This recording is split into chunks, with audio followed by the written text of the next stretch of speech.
está bien. Y hay una museo, yo visitaron la exposición fotográfica, y allá hay pintura también, y el edificio, y está padre. Y los horarios, lunes, martes a domingo. De martes a domingo, de 10 a 6 de la tarde. De 10 a 6 de la tarde. Cuando quieran, vamos a ver si podemos hacer algunas presentaciones. Igual, aquí las autoridades están dispuestas a recibir propuestas, también que ustedes tienen alguna propuesta por ahí en la misma auditorio. También se les puede hacer alguna presentación por acá, en este espacio. Así que aquí tenemos un espacio. Pues hoy estamos muy contentos porque estamos presentando, no sé si es la primera vez, ¿es la primera vez? Esta, hoy ya esta vez presentado ya de éxito. Para acá, pues es la primera de las muchísimas presentaciones que tienen que hacerse de este libro para que los lectores lo conozcan, para que ustedes vean el contenido tan interesante que tiene este libro. Creo que es el cuarto libro de nuestro autor, ¿verdad? Es el sexto en realidad. Es que yo como no tengo tres aquí en la solapa. Es el sexto libro. Y yo estoy muy contento de haber conocido a Carlos, porque cada vez que veo un joven talentoso, con el cual tengo la oportunidad de relacionarme, pues me lleno de alegría, porque sé que este país, sé que la cultura, sé que la literatura tiene garantizada su permanencia en personas como él. Se fue, bueno, se fue el sonido, creo. Alfredo,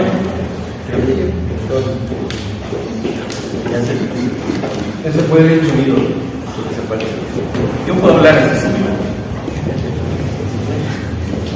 Bueno. La famosa batería. Bueno, se perdió la conexión por un momento.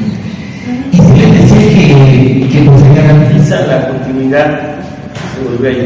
La continuidad de bueno, se va a decir. ¿Es de qué otro? El micrófono. No le muevo nada. Y se me. Bueno, ya, se fue muy bien. Mejor lo voy a apagar. Pero ahora sí lo escuchamos bien. Les decía que pues de esta manera se garantiza la continuidad de los proyectos de la literatura, de la cultura, con estas personas jóvenes, talentosas, como el caso de Carlos Doñate. Y además hay atributos, hay cualidades que saltan a la vista. En el caso de Juan Carlos, es un narrador, yo no sé si innato, pero sí se ha besado y sí dispuesto a aprender. Eso es maravilloso, porque la literatura, como lo hemos oído muchas veces, es oficio. El escritor se hace de escribir. El escritor no se hace porque va a una escuela. El escritor se hace de escribir. O sea, las escuelas, como la SOGEM, que bueno, desapareció la escuela de la SOGEM, y otras escuelas que hay por ahí, escritores, la carrera misma que estudió Juan Carlos, la de creación literaria, la UACM, pues sí dan pautas, dan criterios y ayudan, pero realmente el escritor se hace escribiendo, y además se hace escribiendo sin límites, o sea, dispuesto a experimentar, dispuesto a arriesgarse, a recibir críticas, a hacer algo que después diga, pero lo hice mal, pero ahora lo voy a volver a hacer, lo voy a hacer mejor, veo cosas.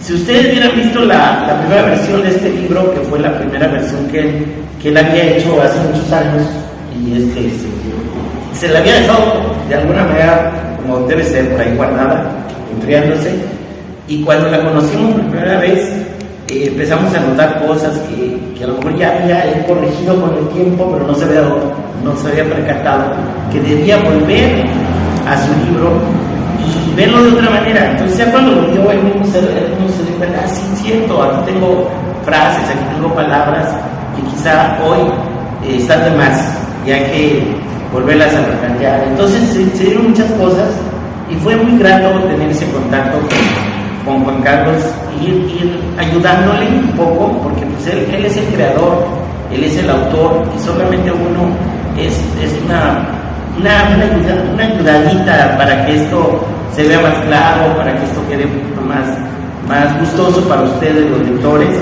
Entonces, pues estuvimos ayudando lo que pudimos para que el libro quedara lo más claro posible, lo mejor acomodado, según los estándares pues generalmente utilizados al hacer un libro, que él conoce también, porque él afortunadamente es editor, es un chico muy avesado también en este asunto de la promoción de la literatura, y ha creado una editorial que se llama Linterna Negra. Con esa editorial viaja por aquí, por allá en la ciudad y en otras partes del país, ofreciendo los materiales que empezaron por ser algunos suyos, pero que han sumado otros autores que además están metidos en el tema como de la oscuridad, ¿no? Como un poco dark, un poco ahí en el tema de la fantasía y la magia y todas esas historias que también fascinan. Y este libro, pues él decidió que fuera un personaje que ya se ha vuelto así como un enigma en nuestra cultura, que es este señor Jacobo Grünberg, ¿no? Hay un documental, los invito a que lo vean si no conocen. Bueno, hay documentales en YouTube, pero si ustedes quieren también, si tienen ese servicio en Netflix, hay un documental sobre dónde está esa pregunta, qué le pasó a Jacobo Grünberg o algo así. Y ahí uno ve, pues, que sí es un personaje medio misterioso, muy extraño, ¿no? Porque aparte pues es mexicano, rarísimo, que es un personaje que ha tenido relevancia en el mundo entero, y es mexicano, pues sí, de ascendencia extranjera, pero pues asentado aquí en nuestro país. Y que por qué se perdió y dónde está, lo pusieron, se fue de viaje a otro nivel, otro universo, alguien lo asesinó, ¿qué le pasó? De pronto desapareció. Y todo eso es una cosa maravillosa de este libro, porque ese es un pretexto que utiliza muy bien Juan Carlos Oñate para crear una novela de amor, que también eso es hermoso. Hay que crear novelas de amor, sí, hay que crear muchas novelas de amor, porque además pues el amor, somos producto del amor, el amor está por todos lados y nos mueve y nos motiva. Y entonces aquí está una historia de amor que atrae, que les va a gustar, y está basada en estas ideas. Por ahí en el fondo están estas ideas, y además esta fascinación que tiene nuestro autor también por estas cosas así curiosas, los números, ¿no? Hasta tiene un cuadrito aquí donde aparecen los números y simbologías o interpretaciones, o cómo se van a ir deduciendo situaciones a partir de los números. Pues tiene todo eso, tiene enigmas, cuestiones que se van planteando desde el principio. El primer capítulo que me gustaría primero, quizá los primeros 16 años antes, quizá los primeros párrafos podrías quizá leerlo, porque ahí va abriendo las interrogantes que se van a ir respondiendo a lo largo del libro, y pues así nos crea intereses para que lo leamos, para que lo sigamos leyendo hasta la última línea, para que veamos qué es lo interesante, qué es lo que va a pasar con los personajes. Pues sí, este famoso Reyes que anda por ahí, todo lo que ocurre alrededor de él. Además aparece también la misma universidad donde estudió, ¿no? Ahí aparecen sus salones. Alguien le cuestionó en otro lado, es que esa universidad no es la mujer, no, cree que era la mujer, no, que era Seúl, y porque decía algo de que ibas, tomabas un camión, en taxi, dice, no, es que ahí no se puede tomar un taxi, no sé qué, y no, es que no es la UNAM. Bueno, algunos creen que la única universidad que existe en esta ciudad se llama UNAM, no, afortunadamente existen muchas y muy buenas, públicas y privadas, y una de ellas pues, es la que estudió Juan Carlos, una universidad que va creciendo, la UACM, y bueno, pues la unidad de esta palabra está cerca de más o menos lo mismo. Sí. Entonces, ahí aparece esa institución construcción y otras cosas que están muy cerca de nuestra vida en la Ciudad de México. Pues por supuesto que es una historia de la ciudad, es una historia urbana. Desde hace muchos años los autores principalmente han escrito escenarios urbanos, ya casi no hay novelas que se desarrollen en el campo, pero la mayoría están escritas con un fondo urbano. Pues aquí es donde viven los escritores, aquí es donde crecen, en la ciudad, y algunos que vienen de ciudades del interior, de pequeños poblados del país, pues a lo mejor escriben de esas experiencias, pero aquí está la ciudad, que es otra de las características, y está la Ciudad de México hoy en el presente, también eso es interesante, porque se conectan sus experiencias como la persona joven que es, se conectan con este presente y no lo comparten. Entonces, por todos lados yo siento que hay cosas muy interesantes en el libro que hoy publicamos y, insisto, es motivo de orgullo para Trajín. Yo, como editor de Trajín, Arturo Tezcáhuatl, para servir, estoy muy contento de haber publicado, de que Juan Carlos hubiera dado la oportunidad de publicar este libro que se llama La llave del universo, de esta novela, de estas novelas que ya son el 6º libro de su producción creativa, y realmente estamos muy contentos, muy orgullosos de haber publicado esta novela, que creemos que va a seguir creciendo. Juan Carlos, por supuesto, es muy joven y tiene muchas cosas que aprender, que experimentar, que todavía muchas cosas que vivir, y todo eso va moldeando al escritor. Entonces, aparte del oficio, pues la experiencia y el conocimiento, las lecturas y la misma escritura que van enriqueciendo su producción. Así que, pues vamos a tener Juan Carlos Doñate para muchos años, yo espero, muy joven él, y vamos a ver que vamos a tener el orgullo de haber adquirido o tenido en nuestras manos, obtener en nuestra biblioteca una de sus primeras obras, porque así como va, pues vamos a terminar con unas 30 novelas o no sé cuántas libros va a publicar a lo largo de su vida, pero varios, ¿no? Pues afortunadamente pues lo tenemos aquí, y pues eso es lo que quería decir sobre el libro de Juan Carlos Doñate, presentarlo, quizá hablar un poquito de aquí está su semblanza. Él es del 87, y aunque nació en Celaya, Guanajuato, pues ahí es donde tuvo la oportunidad de venir al mundo. Él se ha creado aquí en esta maravillosa alcaldía ya muy representativa de nuestra ciudad, Iztapalapa, y aquí también estudió esta licenciatura que les decía en creación literaria en la UACM, y pues las novelas que tiene, aparte de esta que estamos comentando, Atrum, El ascenso de Samaín, y La batalla de Gog y Magog, Heraldos de Seol, Cenizas de Belén y A través de la máscara, Una mirada al mar. Y bueno, pues como decíamos, es el director, el inspirador de esta editorial Linterna Lucerna, sí, Linterna Negra, sí, perdón, Linterna Negra. Entonces, pues ahí está. Pues un aplauso para la hora y para... Vamos a darle la palabra a que nos comente, y ahorita platicamos con él y le preguntamos, ustedes y yo le preguntamos a muchas dudas que tenemos, así que vayan haciendo sus preguntas, porque ahorita le vamos a preguntar, tenemos la oportunidad de dialogar con él en el público y que nos cuente más de su obra. Pues sí, ya se dirá, ya no sé. Bueno, ya parece.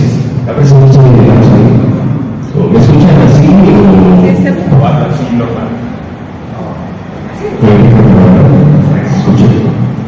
Bueno, pues tal y como dijo Arturo, esta novela se viene en 2023, todavía estábamos como que terminando la pandemia en ese tiempo.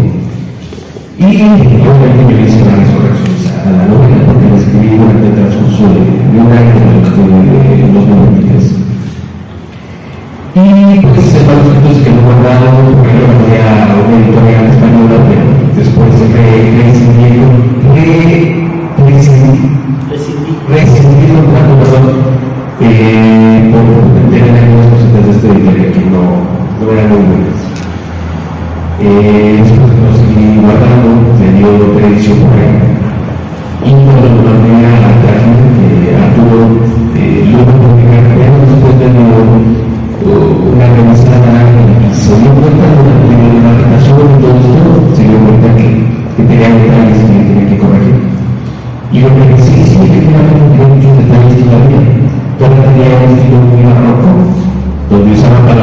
muy rebuscadas.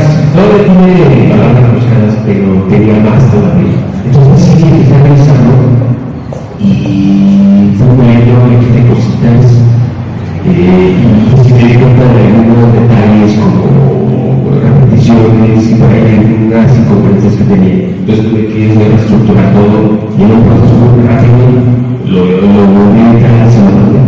Entonces ya después de esto ya salió bien. Tiene un poco, tendrá mes y medio que se publicó de hecho. Y bueno, pues les cuento un poquito, sin spoilerarles, de qué trata. Ya se cuento mi vida. Les cuento un poquito de qué trata el libro. Que bueno, es que me tengo que parar y no puedo entender otra vez. Bueno, aquí va una pregunta para todos.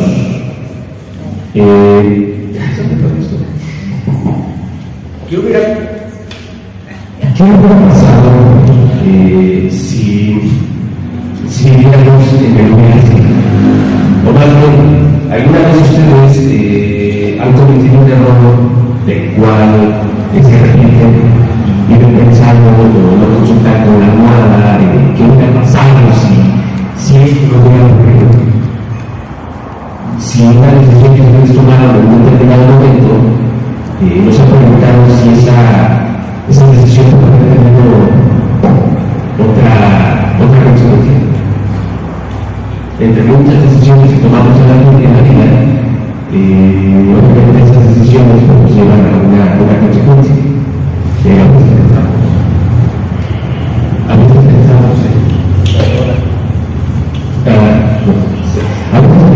en qué hubiera sido. Pues esta historia empieza por eso. ¿Qué hubiera pasado si el protagonista hubiera tomado otras decisiones?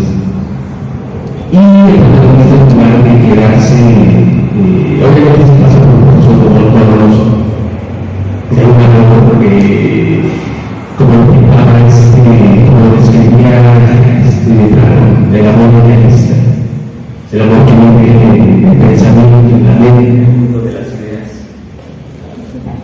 que vive en el mundo de las ideas, un amor que no aterriza en el mundo material. Eso es.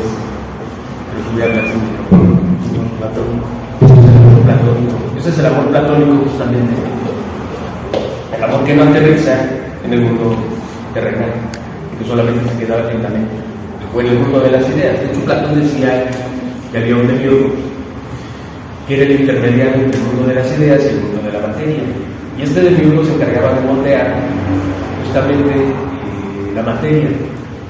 Tomaba el plano de las ideas, moldeaba el mundo y los convertía en materia, o más bien moldeaba la materia como un alfarero. De hecho, demiurgo significa artesano. Entonces nosotros somos como una especie de demiurgo, de artesano, porque de cierta manera las ideas las llevamos al plano de la materia. Todo el artista convierte las ideas en algo material, ya sea en la escritura, en la música, en la escultura, en la arquitectura, en el cine, en las artes.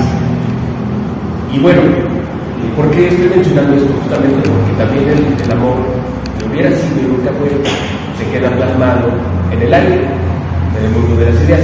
Pues esto sucede en las llaves del universo, donde el protagonista, que se llama Joan Bautista, que hay otro que es Padre Bautista,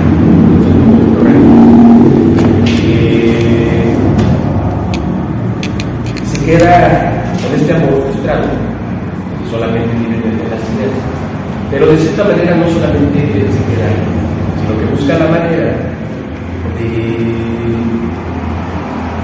de encontrar ese amor que no pudo engendrarse. Entonces, él no solamente se queda estancado en su depresión, porque se cayó en la depresión, no solamente se queda ahí, sino que busca respuestas en lo invisible. Y de cierta manera le llega los conocimientos de Jacobo Greenberg. Por ahí alguien le empieza a hablar de él porque no sabía quién era. y descubre que Jacobo Grimberg es un neurocientífico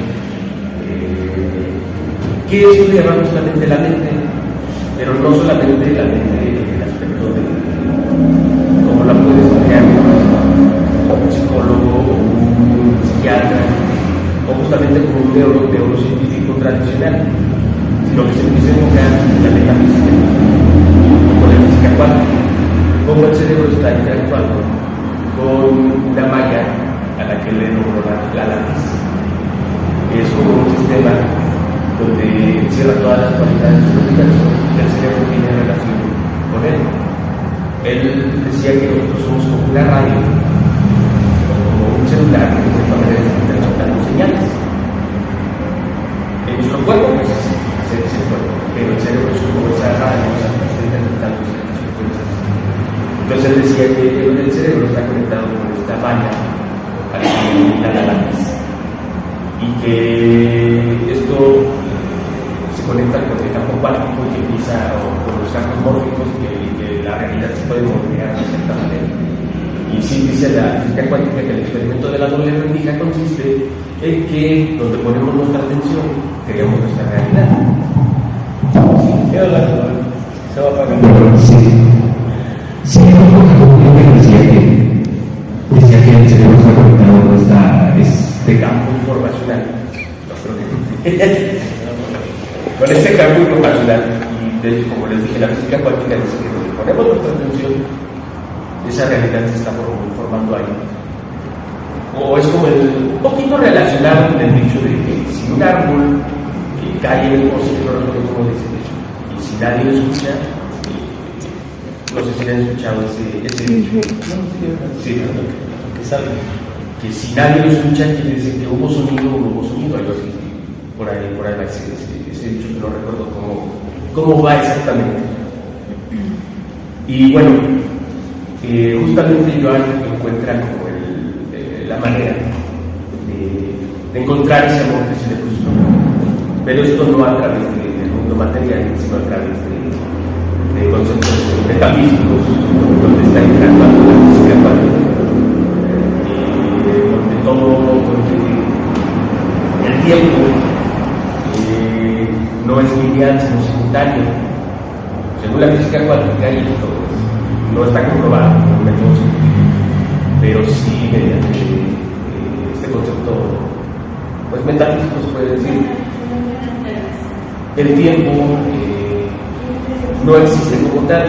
Nosotros en esta tercera dimensión solamente lo medimos como un sistema de medición: presente, pasado, futuro.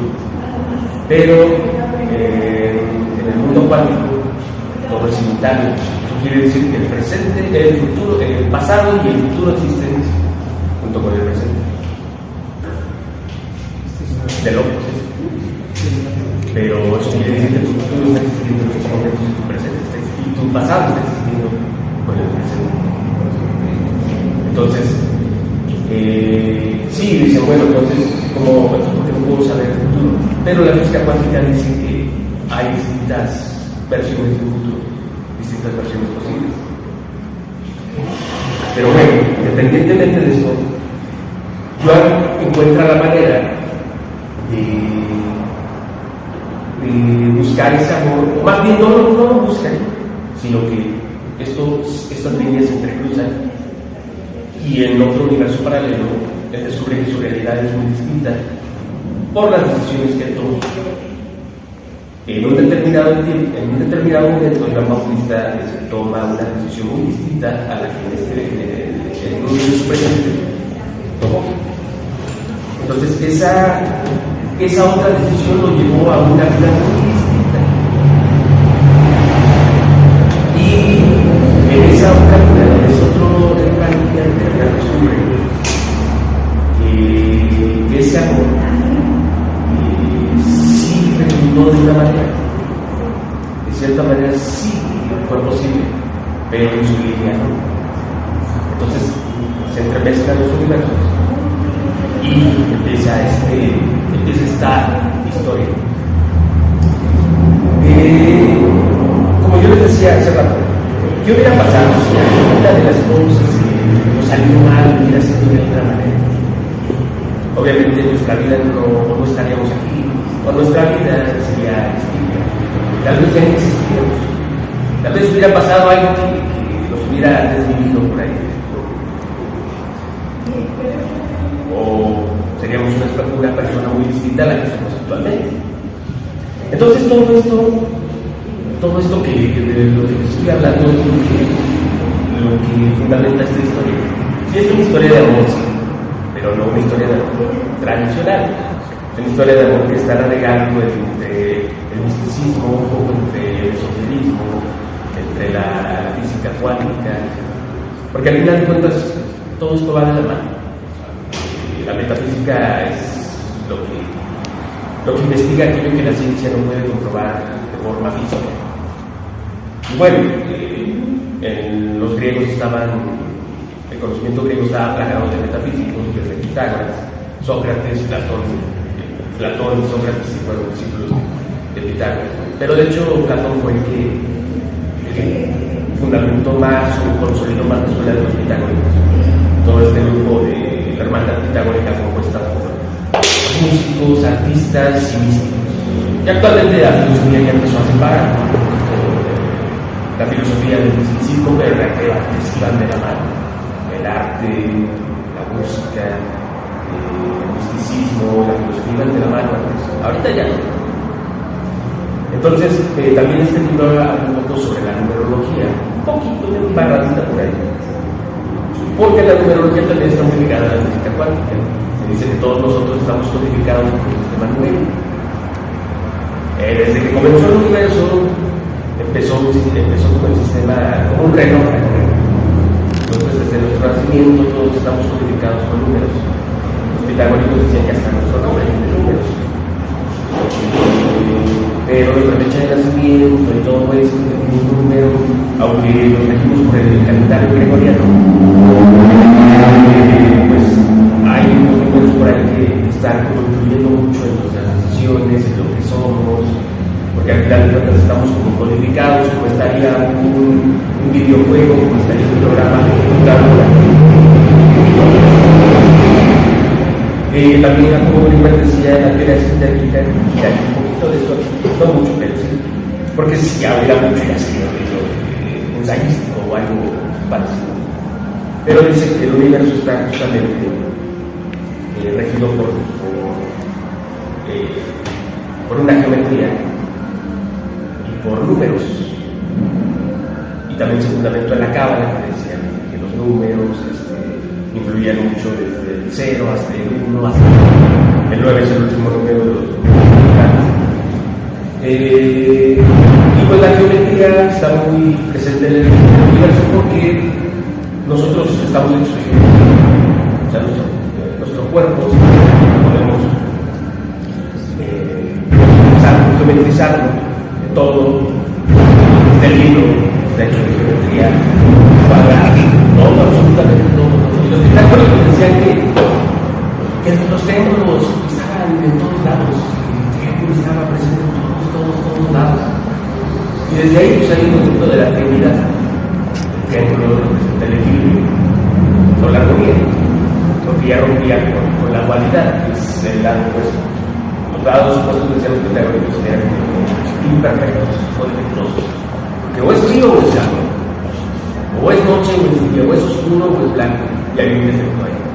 Pero decía que el triángulo justamente complementaba este equilibrio. Y curiosamente decía que el triángulo está en todos lados en la geometría. Pero bueno, ahorita que ya les un poquito de todo esto, les voy a leer un fragmento de cuando Joan, cuando empieza a aprender todos estos conocimientos, se vuelve como una especie de influencer en las redes sociales y tiene un pequeño número de seguidores de culto. Entonces lo invitan a un programa y pues el presentador, pues, bajo su escepticismo, como que también lo está atacando, pero típico, como suele suceder a veces en estos casos. Pero Joan empieza a decir, a arrojar sus teorías y en un diálogo dice lo siguiente: Grinberg nos dejó un legado, un gran legado al que los mexicanos le damos poca relevancia, aseguró Joan. La mente humana está conectada con el universo. Incluso podríamos decir que la mente es un universo independiente en cada uno de nosotros. Pero si recurrimos a la teoría del inconsciente colectivo que planteó Carl Gustav Jung, encontramos que todas las mentes están entrelazadas en un sistema operativo que define nuestra personalidad mediante arquetipos. No sé si han leído acá nuestra tradición. Es decir, somos prototipos que se reproducen en masas.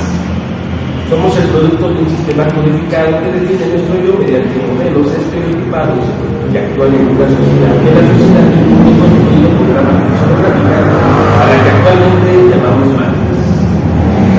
El cine y la literatura lo han retratado muchas veces.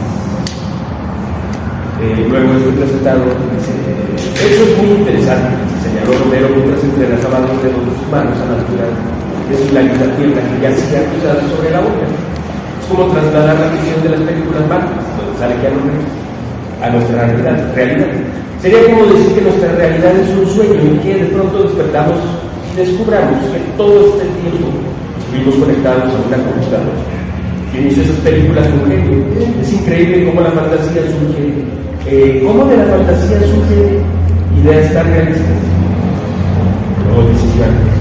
Más que fantasía, la temática de la Matrix se enfoca en el género de la ciencia ficción, ya que aborda las posibles consecuencias de los hipotéticos logros científicos, inteligencia artificial, un mundo post-apocalíptico, la supervivencia humana contra la rebelión de las máquinas que lograron dominar a la raza.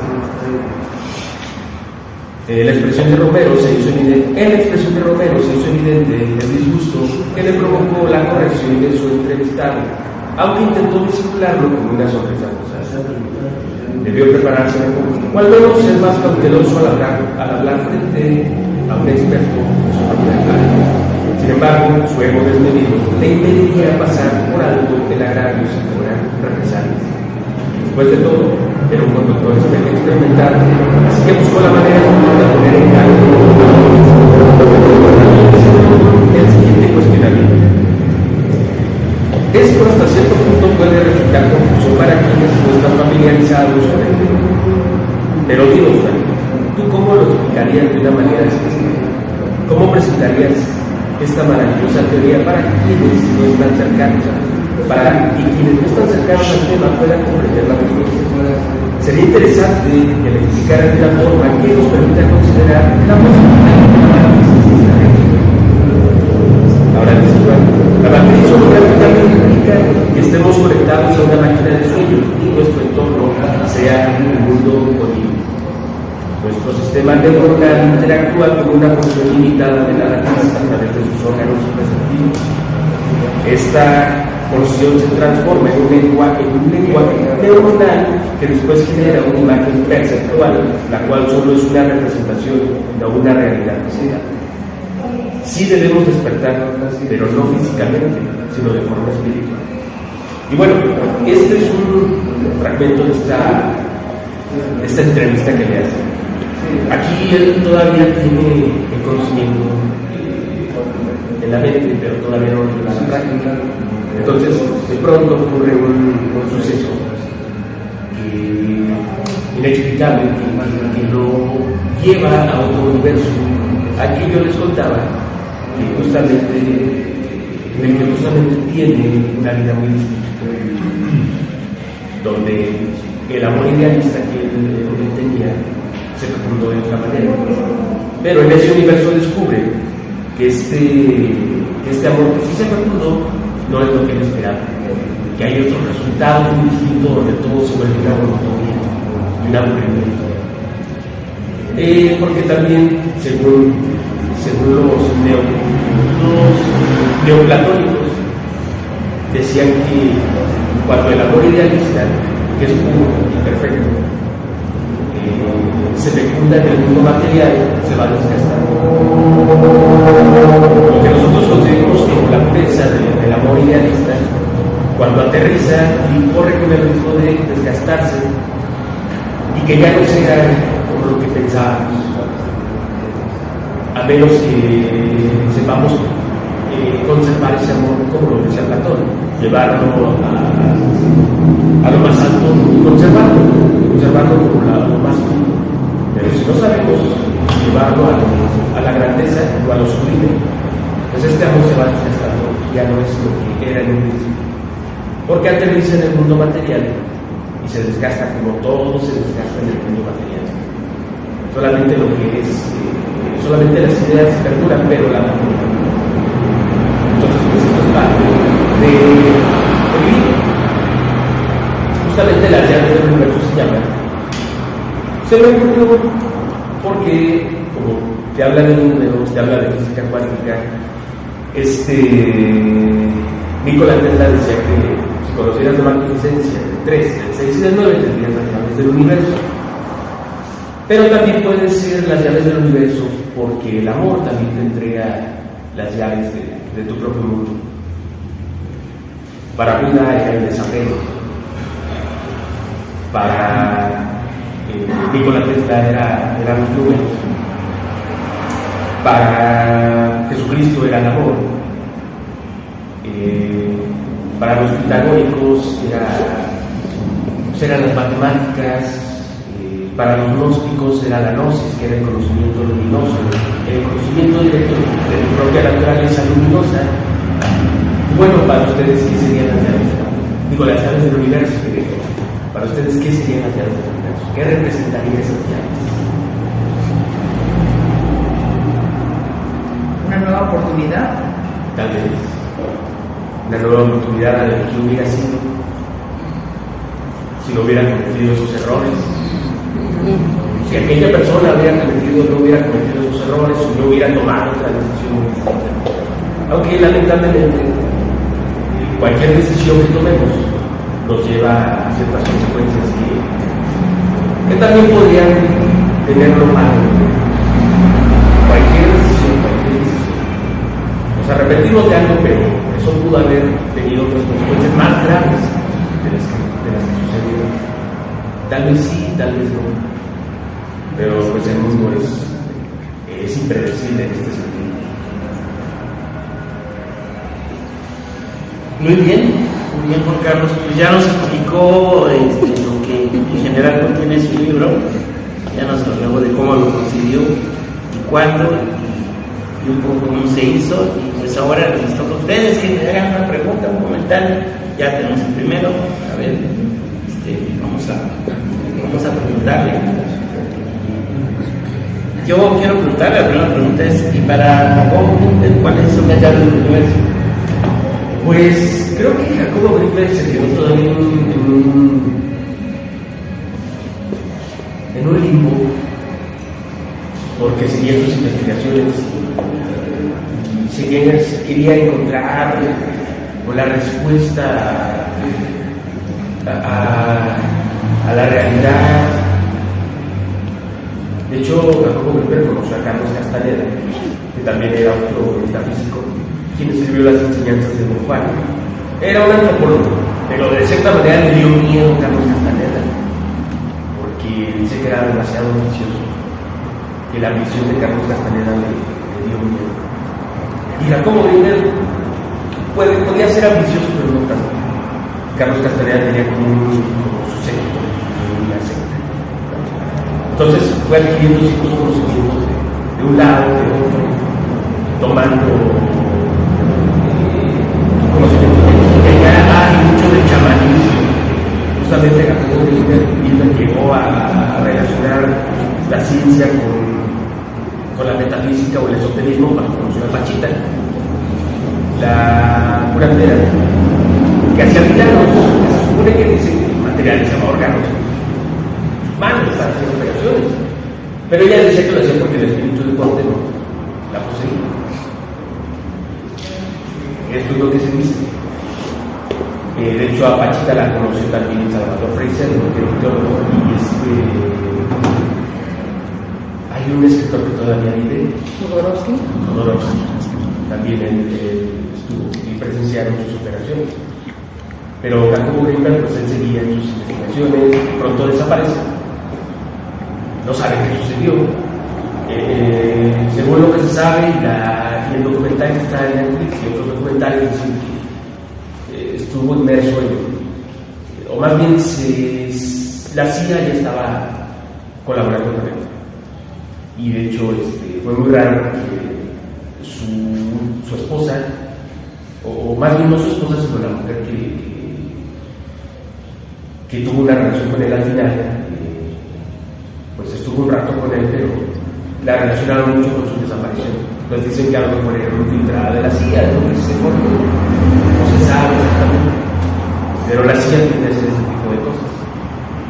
Mandar infiltrados de una manera que se relacione con el científico, con esta persona, y ya pasaron.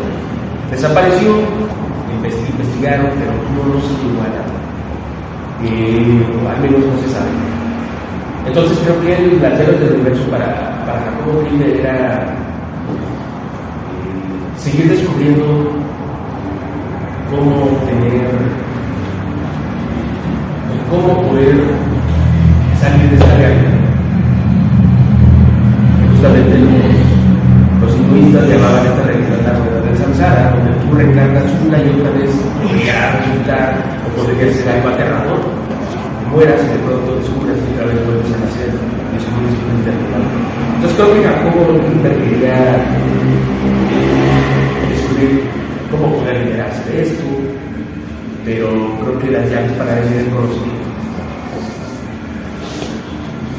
Y viendo una pregunta, comentario así, ¿qué fue lo más complejo de estructurar o de llevar a cabo en tu libro? Perdón, lo más difícil, lo más complejo de concretar en tu libro. Creo que más allá de la historia de amor fue entrelazar todo lo que yo estudié de la mecánica cuántica y del esoterismo, que al final tiene una relación.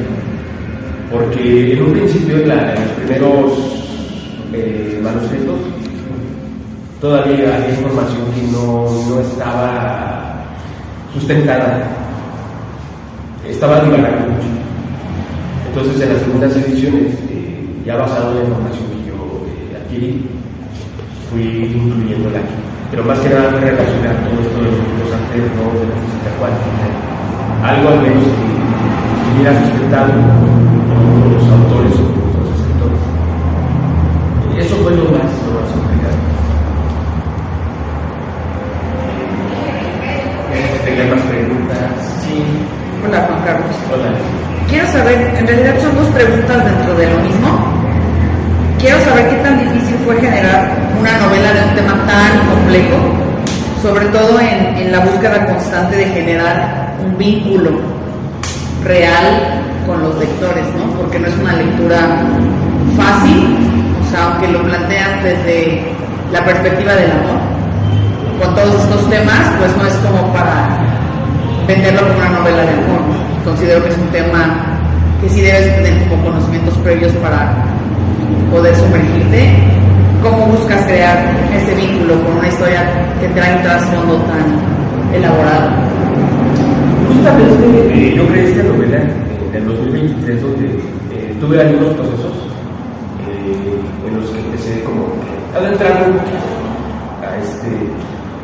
a este mundo del misticismo.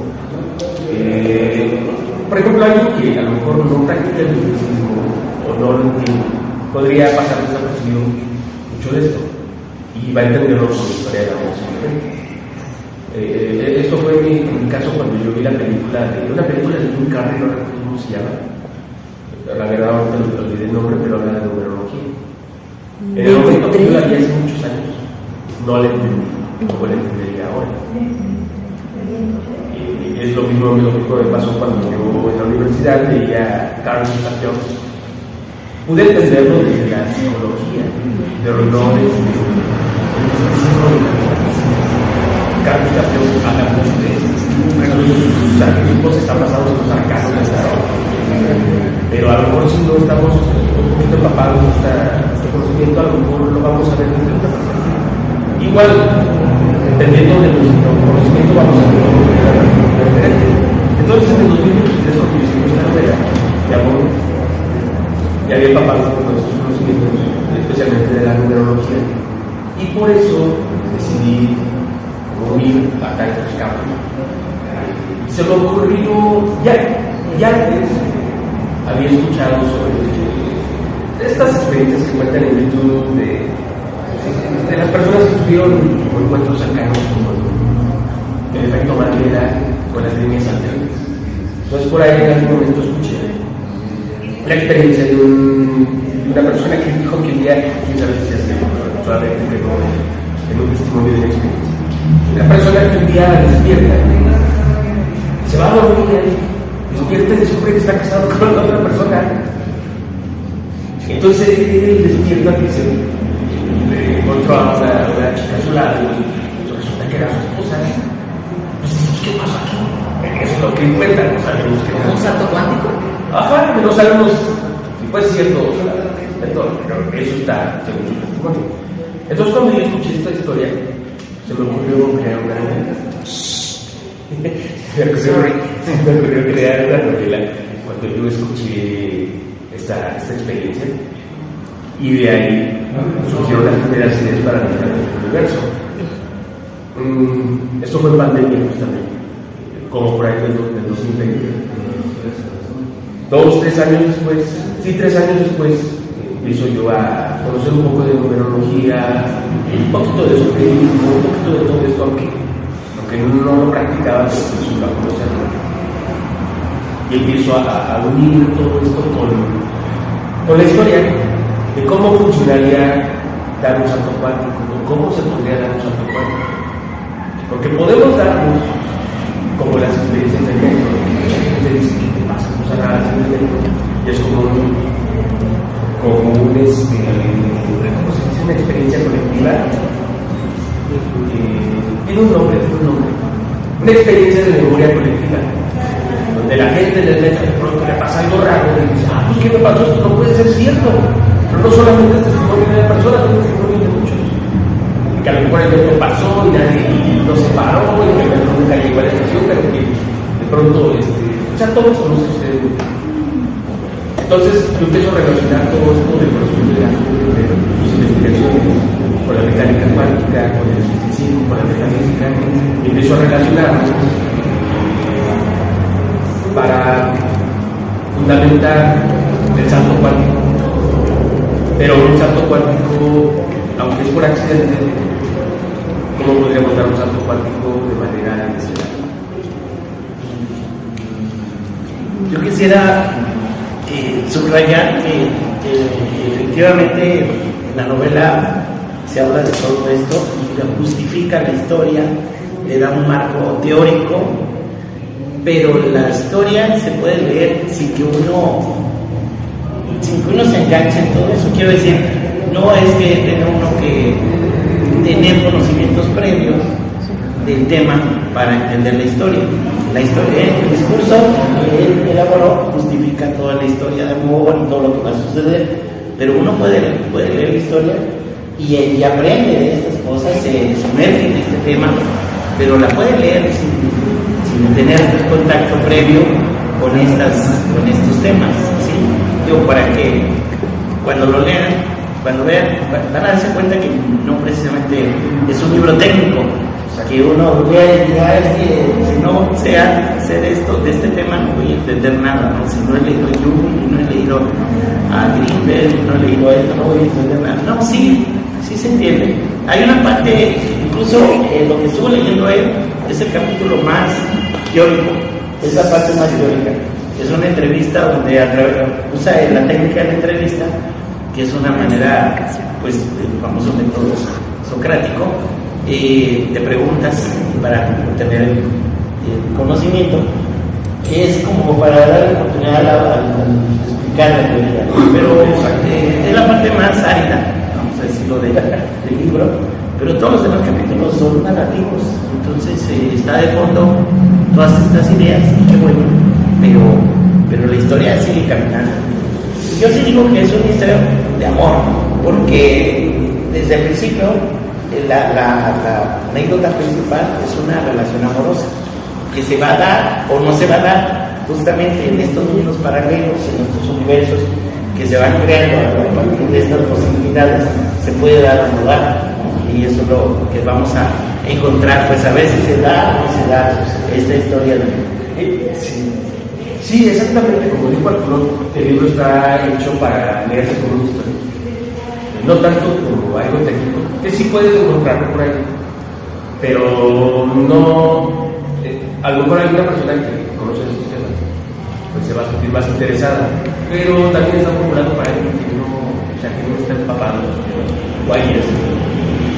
Entendemos que hay personas escépticas que pues, no creen en estos temas, y hay personas que sí, pero la historia se sigue desarrollando como una historia de amor, que esto de cierta manera se puede ver como oculto. Les digo, alguien que no esté empapado lo va a pasar desapercibido.